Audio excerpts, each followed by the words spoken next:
16వ రోజు కూడా పార్లమెంట్లో సేమ్ సీన్. ప్రారంభమైన క్షణాల్లోనే లోక్సభ 12 గంటలకు వాయిదా పడింది. పార్లమెంట్ ఆవరణలో విపక్షాల ఆందోళన కొనసాగుతూనే ఉంది. మకర ద్వారం ముందు ఇండియా కూటమి ఎంపీల నిరసన ప్రదర్శన చేస్తున్నారు. ఇందులో రాహుల్ గాంధీ, ప్రియాంక గాంధీ, అఖిలేష్ యాదవ్ సహా విపక్ష ఎంపీలు పాల్గొన్నారు. విద్యార్థులపై దాడికి కేంద్ర హోంశాఖ మంత్రి అమిత్ షా సమాధానం చెప్పాలంటూ ఆందోళన చేస్తున్నారు. అయోధ్య విరాళాల చోరీపై ప్రభుత్వం ప్రకటన చేయాలంటూ డిమాండ్ చేస్తున్నారు. పార్లమెంట్లో అనుసరించాల్సిన వ్యూహంపై ఖర్గే ఛాంబర్లో ఇండియా కూటమి నేతలు సమావేశమయ్యారు.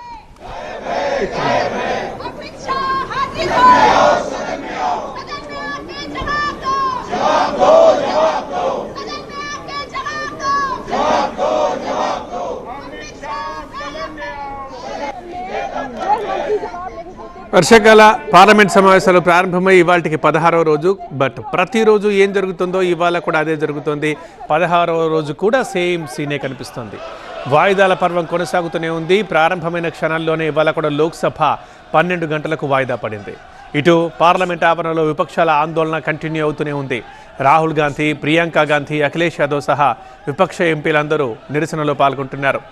విద్యార్థులపై దాడికి కేంద్ర హోంశాఖ మంత్రి అమిత్ షా సమాధానం చెప్పాలంటూ వారు ఆందోళన చేస్తున్నారు. దీనిపై ప్రభుత్వం ఓ ప్రకటన చేయాలంటూ కూడా డిమాండ్ చేస్తున్నారు.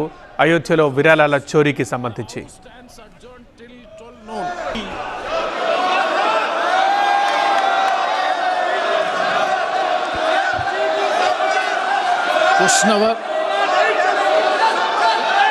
Question number 301.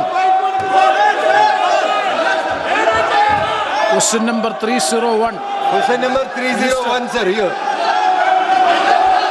Sir, answer is laid on the table of the House. Honorable Speaker, The House stands adjourned till 12 noon.